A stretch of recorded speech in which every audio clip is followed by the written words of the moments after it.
స్థానిక సంస్థల ప్రతినిధులతో వైసీపీ అధినేత జగన్మోహన్ రెడ్డి నిన్న సమావేశమై ఆ సమావేశంలో కొన్ని సంచలనమైనటువంటి వ్యాఖ్యలు చేశారు.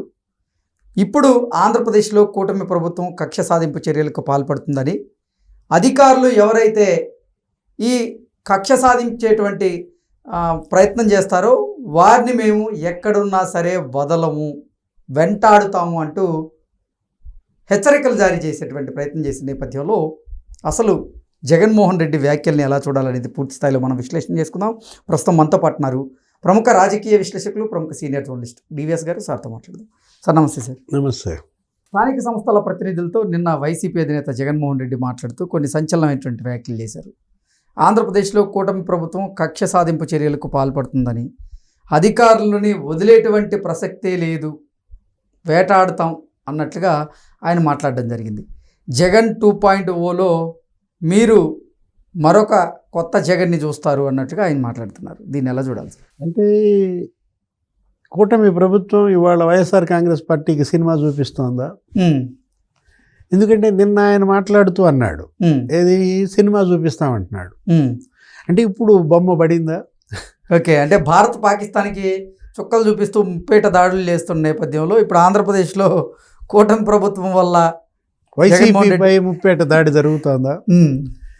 ఇవాళ ముఖ్యమంత్రి చంద్రబాబు ప్రభుత్వం ఇవాళ వైఎస్ఆర్ కాంగ్రెస్ పార్టీ పైన ముప్పేట దాడా?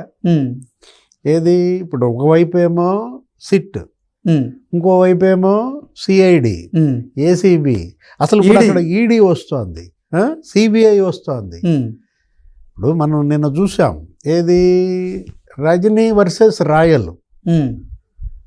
మాజీ మంత్రి విడుదల రజనీ కృష్ణదేవరాయలు గెలికింది. సార్ రాయలు లోక్సభలో ధ్వజం ఎత్తాడు Jaganmohan Reddy. Liquor mafia, money laundering, 4,000 కోట్లు అనేసరికి ఏం జరిగింది? ఈడీ వచ్చేసింది. మనీ లాండరింగ్ ద్వారా ఇవాళ ఈడీ ప్రవేశించింది. ఈడీ కూడా ఎన్ఫోర్స్మెంట్ కేసు అది కట్టేసింది, ఇన్వెస్టిగేషన్ రిపోర్ట్. Sir ECIR. ఇప్పుడు మనకి ఎఫ్ఐఆర్ ఎట్ అంటామో, ఈడీని ఏమంటాము? ఈసీఐఆర్ అంటాము. ఎప్పుడైతే ఎన్ఫోర్స్మెంట్ కేసు ఇన్వెస్టిగేషన్ రిపోర్ట్ కట్టారో అందులో వీళ్ళంతా నిందితులుగా, ఎవరు? విజయసాయి రెడ్డి ఉన్నాడు, ధనుంజయ రెడ్డి ఉన్నాడు, మిథున్ రెడ్డి ఉన్నాడు. మొత్తం ఇవాళ ముప్పేట దాడి నడుస్తోందా? మీరు అన్నట్టుగా భారత్ పాకిస్తాన్పై ముప్పేట దాడి సంగతి దేవుడు ఎరుగు. ఇవాళ కూటమి ప్రభుత్వం వైసీపీపై ముప్పేట దాడి. ఈ సినిమా ఇవాళ రసవత్తరంగా సాగుతుంటే ఇంతకన్నా మంచి సినిమా నేను చూపిస్తానంటున్నాడా? ఏం చూపిస్తాడు సినిమా? ఇప్పుడు ఎప్పుడో 4 ఏళ్ల తర్వాత నువ్వు తీసే సినిమా అది దేవుడు ఎరుగు. ఇప్పుడు ఈ సినిమా సంగతి చెప్పు. ఇప్పుడు తను ఏమంటాడు? విలువలు, విశ్వసనీయత గురించి మళ్ళీ మాట్లాడాడు. తులసి మొక్క గురించి ఎత్తాడు. అసలు ముందు పెద్ద జోక్ అది. ఏది? పవిత్రమైన తులసి మొక్కలు లాంటి వాళ్ళు అంట. ఎవరు? వైసీపీ నాయకులు, ఇవాళ ప్రజాప్రతినిధులు. ఆంధ్రప్రదేశ్ అంతా గంజాయి, ఈయన మాత్రం తులసి మొక్క గురించి మాట్లాడుతుంటే ఇవాళ ఈ గంజాయి మాఫియాని పెంచింది, పోషించింది నువ్వు కాదు. ఉత్తరాంధ్ర ఏజెన్సీ ఏంటి, అటు గోదావరి, అక్కడ భద్రాచలం, మొత్తం ఆ మన్యం ఏజెన్సీ ప్రాంతాలన్నిటిల్లో అక్కడ ఉన్న గిరిజనుల్ని నువ్వు ఇచ్చేసి నీకు 1,00,000 ఎకరాల్లో నువ్వు గంజాయి సాగు. అరే వాళ్ళందరికీ ప్రలోభ పెట్టి 1,00,000 రూపాయలు నీకు సంవత్సరానికి ఇస్తామని చెప్పి 10 లక్షలు వస్తుందని చెప్పి, అంటే ఈ దేశంలో ఎక్కడ గంజాయి పట్టుబడ్డా మూలాలు ఆంధ్రప్రదేశ్. జగన్మోహన్ రెడ్డి ముఖ్యమంత్రిగా మనం చూసిన పరిస్థితి, ముంద్రా పోర్ట్లో నువ్వు పట్టుబడితే డ్రగ్స్ మూలాలు విజయవాడ. అసలు విశాఖపట్నంలో ఏదో మళ్ళీ అక్కడ డ్రగ్స్. అక్కడ ఎక్కడ నీకు బ్రెజిల్ నుంచి, జర్మనీ నుంచి నువ్వు డ్రగ్స్ తెప్పించారన్న వార్తలు. అంటే ఇవాళ ఇతను తులసి మొక్క అంటే మనం ఏం చెబుతాం? ఇవాళ పవిత్ర తులసి మొక్క వాడిపోద్దా? అసలు తులసి మొక్కల జగన్మోహన్ రెడ్డి తులసి మొక్క అయితే ఇప్పుడు గంజాయి మొక్క ఎవరు? విజయసాయి రెడ్డి. గంజాయి మొక్కే తనను తాను తులసి మొక్క ముసుగేసుకుంటుందా? ఇదంతా ముసుగు రాజకీయం, ఇదంతా ముసుగు పార్టీ కదా. ఇవాళ ఫేక్ పార్టీలాగానే, ఫేక్ నాయకుల్లాగానే తనేంటి విలువలు, చెడిపోయిన రాజకీయాన్ని బాగు చేస్తాడంట. అసలు రాజకీయాన్ని చెడగొట్టింది ఎవరు? ఇప్పుడు నీలాంటి వాళ్ళే కదా ఆర్థిక నేరస్తులు రాజకీయ పార్టీలు పెట్టడం, వాళ్ళు సంపాదించిన డబ్బుతో ఓట్లు కొనడం, ఎమ్మెల్యేలుగా గెలవడం, మంత్రులు ముఖ్యమంత్రులు కావడం. గతంలో మనం చూసామా? ఎంతమంది ఆర్థిక నేరస్తుల్ని భారతదేశం చూసింది? వాళ్ళు ఏం చేశారు? పిచ్చోళ్ళ వాళ్ళు 1000 కోట్లు బ్యాంకులకు ఎగ్గొట్టారు, పారిపోయారు, లండన్లోనో ఎక్కడో ఆశ్రయం పొందుతున్నారు. విజయ్ మాల్యా కూడా పార్టీ పెట్టచ్చుగా, కర్ణాటకలో ముఖ్యమంత్రి కావచ్చు కదా. లేకపోతే చోక్సీయో నీరవ్ మోడీయో వాళ్ళు కూడా పార్టీ పెట్టచ్చు కదా. వాళ్ళ దగ్గర బోల్డ్ సంపద ఉంది. ఆ సంపదతో ఓట్లు కొని గుజరాత్ ముఖ్యమంత్రి కావచ్చు కదా. ఇంకా నయ్యం నీరవ్ మోడీ ఆ పని చేయలే, లేకపోతే మనకి నరేంద్ర మోడీ దొరికేవాడు కాదు. ఇవాళ నరేంద్ర మోడీ స్థానంలో నీరవ్ మోడీ వచ్చి ఉండేవాడు. అంటే జగన్మోహన్ రెడ్డి తీసుకొచ్చినటువంటి ఈ చెడ్డ రాజకీయం, అసలు రాజకీయాలను చెడ్డమయం చేసిందే జగన్మోహన్ రెడ్డి కదా.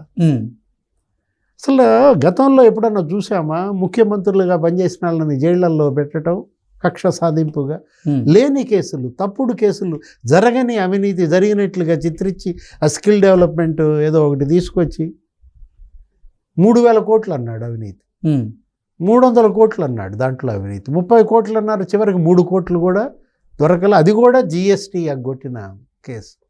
దానికి చంద్రబాబుని ఎన్ని రోజులు జైల్లో పెట్టావు? 53 రోజులు జైల్లో పెట్టావు. అరే అచ్చెన్నాయుడు లేకపోతే కొల్లు రవీంద్ర వీళ్ళందరూ ఎవరు? దేవినేని నెహ్రూ అంటే అప్పుడు మంత్రులుగా పనిచేసిన అందరినీ జైల్లో పెట్టిన ఫలితం ఏం జరిగింది? పరారీ. అప్పుడు మీరంతా సొంత పార్టీలో ఉన్న ఎంపీనే ఇబ్బందులకు గురి చేశారు. ఇక మరి పక్క పార్టీలో ఉన్న వాళ్ళు కాదు. రఘురామకృష్ణరాజుని చిత్రహింసలు పెట్టారు, కృష్ణదేవరాయల్ని మానసికంగా హింసించారు, పట్టాభి ఆయన ఎవరు వేమిరెడ్డి ప్రభాకర్ రెడ్డిని ఎన్ని హింసలు పెట్టారు. మీరు అన్నారు సొంత పార్టీ ఎంపీలే ఇతన్ని తట్టుకోలేక వెళ్ళిపోయారండి అంటే, బాలశౌరిని ఎంతగా వేధించారు. వాళ్ళంతా జగన్ వదిలేసి ఆ పార్టీలో జరిగి ఇప్పుడు గెలిచి కూర్చున్నారు. ఎవరు జగన్మోహన్ రెడ్డిని వదిలేస్తే వాడు బాగుపడ్డాడు, ఎవరు జగన్మోహన్ రెడ్డి వెంటుంటే వాడు చెడిపోయిన పరిస్థితి. ఇప్పుడు ఆయన విలువలు విశ్వసనీయత అనగానే జనం నవ్వుతున్నారు. ఏ విలువలు ఇవాళ జగన్మోహన్ రెడ్డి తల్లిని కోర్టులో నిలబెట్టాడు? ఏ విలువలతో జగన్మోహన్ రెడ్డి వాళ్ళ చెల్లి ఆస్తులు తింటున్నాడు? ఇవా విలువలు? ఒకవైపేమో నీ చెల్లి వాళ్ళ ఆస్తి నువ్వు తిన్నావని అంటే, సొంత బాబాయ్ నీ బాబాయిని చంపిన వాళ్ళను నువ్వే రక్షిస్తడం విలువల? మనకు అర్థం కావట్లేదు. జగన్మోహన్ రెడ్డి అసలు ఎలా మాట్లాడగలుగుతున్నాడు కృష్ణ? అతను నోటి వెంట విలువలు అనే పదం వలువలు ఊడుస్తున్నట్ట, అతని వెంట విశ్వసనీయత అనే పదం వస్తుందంటే నిన్ను ఇవాళ నీ తల్లి విశ్వసిస్తుందా? తల్లే విశ్వసించనాడు, చెల్లే విశ్వసించనాడు, మనకి విశ్వసనీయత పాఠాలు నేర్పుతున్నాడా? ప్రజలకి లేకపోతే పార్టీలకి లేకపోతే ఇప్పుడు ఇవాళ ఆయన విశ్వసనీయత గురించి విలువల గురించి మాట్లాడుతుంటే చాలా బాధేస్తోంది, చాలా సిగ్గుపడాల్సిన పరిస్థితి అన్నమాట. ఓకే, తను ఇవాళ రాజకీయ పార్టీ ఇవాళ ఏంటి ఏమన్నా అన్నాడు? రాసి పెట్టుకోండి అంటున్నాడు. అధికారులందరి పేర్లు రాసి పెట్టుకోండి, వాళ్ళకి సినిమా చూపిద్దామంటున్నాడు. అట్లా ఆయన రాసి పెట్టుకున్నాడు. ఎవరు? లోకేష్ బాబు. అప్పుడు నీ అధికారులతో నువ్వు చేసిన ఆగడాలన్నీ ఆయన రాసి పెట్టుకుని ఇవాళ వేటాడుతున్నాడు. నువ్వు ఎప్పుడో సినిమా చూపిస్తానంటే నువ్వు చూపించిన సినిమాకి వాళ్ళు కౌంటర్ సినిమా చూపిస్తున్నారు. ముందు అది తెలుసుకోవాలి జగన్మోహన్ రెడ్డి. ఓహో, నేను 5 ఏళ్ళు వాళ్ళకి సినిమా చూపించా, ఇప్పుడు వాళ్ళు మనకి సినిమా చూపిస్తున్నారు రా నాయన, మూసుకుని సినిమా చూడండి అని చెప్తే సరిపోయేది. అది చెప్పకుండా మళ్ళా ఇంకో సినిమా తీస్తా, ఆ సినిమా చూపిస్తా అంటే జనం ఇవాళ సిద్ధంగా లేరు జగన్ సినిమా చూడటానికి. Okay sir, thank you so much.